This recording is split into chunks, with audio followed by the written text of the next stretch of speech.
আসসালামু আলাইকুম। আয়ান কুকিং স্টুডিওতে আপনাদের সবাইকে স্বাগত জানাচ্ছি কাঁচা কাঁঠালের কোফতাকারি রেসিপিটি দেখার জন্য। এই কোফতাটা খেতে এতটাই টেস্টি হয়, আপনারা যদি একবার বাসায় ট্রাই না করেন বুঝতেই পারবেন না যে কাঁঠাল দিয়েও এত মজার কোফতা রান্না করা হয়। খেতে অসম্ভব মজার এই কোফতাকারি। একবার যদি রান্না করে খান বারবার খেতে ইচ্ছে করবে এই কাঁচা কাঁঠালের কোফতা।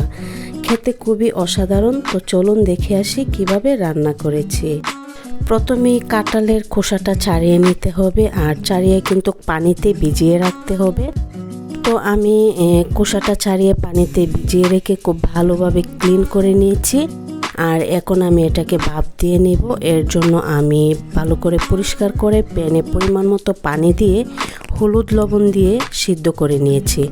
তো সিদ্ধ যখন হয়ে যাবে আমি তুলে নিচ্ছি। কাঁঠালের বিচিগুলো যদি শক্ত হয় তাহলে কিন্তু সেই ক্ষেত্রে আলাদা করে নিতে হবে। আমিও আলাদা করে নিয়েছি। আর আমি এখন গ্রাইন্ডারে আমি কিছুটা চিকেনের বুকের পিস কিমা করে নিব। তো সেই জন্য আমি নিয়ে নিচ্ছিলাম। এটা একদমই অপশনাল, আপনারা চাইলে স্কিপ করতে পারেন। দিয়ে দিচ্ছি এখানে 3টা পরিমাণ পেঁয়াজ আর 3টা কাঁচামরিচ দিয়ে এখন আমি গ্রাইন্ডারে ব্লেন্ড করে নিব। ব্লেন্ড করা হয়ে গেলে আমি একই পাত্রে কিন্তু আবার যেই কাঁঠাল রেখেছিলাম সেটাও আমি হালকা ব্লেন্ড করে নেব। ব্লেন্ড করা হয়ে গেলে এখানে কিন্তু আমি এখন গরম মশলা অ্যাড করে দিব। দিয়ে দিচ্ছিলাম পুদিনা পাতা, হলুদের গুঁড়া দিয়ে দিচ্ছি পরিমাণ মতো, ধনিয়া গুঁড়া দিয়ে দিচ্ছি, মরিচের গুঁড়া দিয়ে দিচ্ছিলাম, আর স্বাদ মতো লবণ দিয়ে প্রায় 1 টেবিল চামচ পরিমাণ দিয়ে দিচ্ছিলাম গরম মশলা। দিয়ে হাত দিয়ে খুব ভালোভাবে মিক্স করে নিতে হবে। এখন চুলায় পাত্র বসিয়ে পরিমাণ মতো তেল দিয়ে দিয়েছি। এখন তেলটা গরম হয়ে গেলে এখানে আমি কিন্তু কাঁঠালের যে মিক্সটা রেখেছিলাম সেটা একটা গোল শেপ দিয়ে এখন সবগুলো এক এক করে দিয়ে দিব। তো কিছুটা দেওয়ার পর আমি একটু উল্টিয়ে দিচ্ছিলাম, নয়তোবা নিচে আবার পুড়ে যেতে পারে। তো উল্টিয়ে দিয়ে আমি একটু জায়গা করে নিচ্ছিলাম। তো চাচ্ছিলাম যে সবগুলো একসাথে দিয়ে আমি ফ্রাই করে নিব। তো আমি সবগুলো উল্টিয়ে পাল্টিয়ে কিন্তু আবার আমার যেগুলো বাকি ছিল এক্সট্রা ওইগুলো দিয়ে দিচ্ছি। দিয়ে কিন্তু মিডিয়াম টু হাইয়ে রেখে কিন্তু এই ফ্রাইটা করতে হবে। যখন গোল্ডেন ব্রাউন কালার হয়ে যাবে তো সেই ক্ষেত্রে আমি এগুলো তুলে নিব। অবশ্যই কিন্তু অল্প আঁচে ভাজতে হবে, নয়তোবা উপরের দিকটা একদমই পুড়ে যাবে আর ভিতরের দিকটাও কিন্তু তেমন হবে না। যেহেতু আমি এখানে চিকেন ব্যবহার করেছি তো সেই ক্ষেত্রে আমি মিডিয়াম রেখে আমি একটু সময় নিয়েই ভেজেছি। তো ভাজার পর যখন একদমই কালারটা পারফেক্ট হয়েছে আমি তুলে নিচ্ছিলাম। আর এখান থেকে আমি কিছুটা তেল এখান থেকে রেখে একই পাত্রে কিন্তু আমি রান্নাটা করে নিব। আর এখানে একটা আমি পেস্ট তৈরি করেছি। এখানে টমেটো, 2টা কাঁচামরিচ, তারপর আদা, রসুন, পেঁয়াজ দিয়ে খুব ভালোভাবে কিন্তু গ্রাইন্ডারে ব্লেন্ড করে নিয়েছি। নেওয়ার পর এখানে আমি দিয়ে দিচ্ছিলাম তেজপাতা 1 টুকরো, তারপর দারচিনি, এলাচ দিয়ে এটাকে আমি খুব ভালোভাবে এখন ভেজে নিব। এটা থেকে এক্সট্রা কাঁচা গন্ধটা যখন চলে যাবে তো সেই ক্ষেত্রে আমি গুঁড়া মশলা অ্যাড করে দিচ্ছি।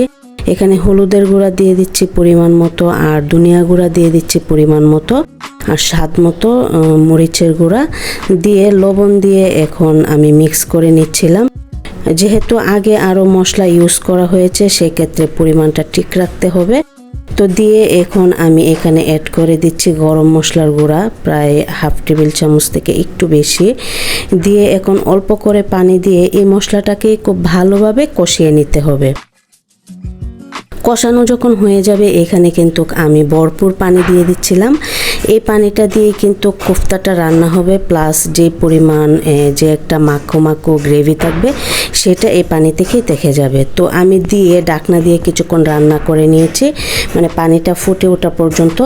যখন ফুটে উঠবে তো সেই ক্ষেত্রে কিন্তু কোফতাগুলো অ্যাড করে দিতে হবে। তো দিয়ে খুব ভালোভাবে নেড়ে চেড়ে মিক্স করে নিয়েছি। আর মিক্স করার পর আমি আবারও ঢাকনা দিয়ে রান্না করছি। তো এইভাবেই কিন্তু রান্নাটা হতে থাকবে যতক্ষণ না পর্যন্ত ঝোলটা ঘন হয়ে আসে।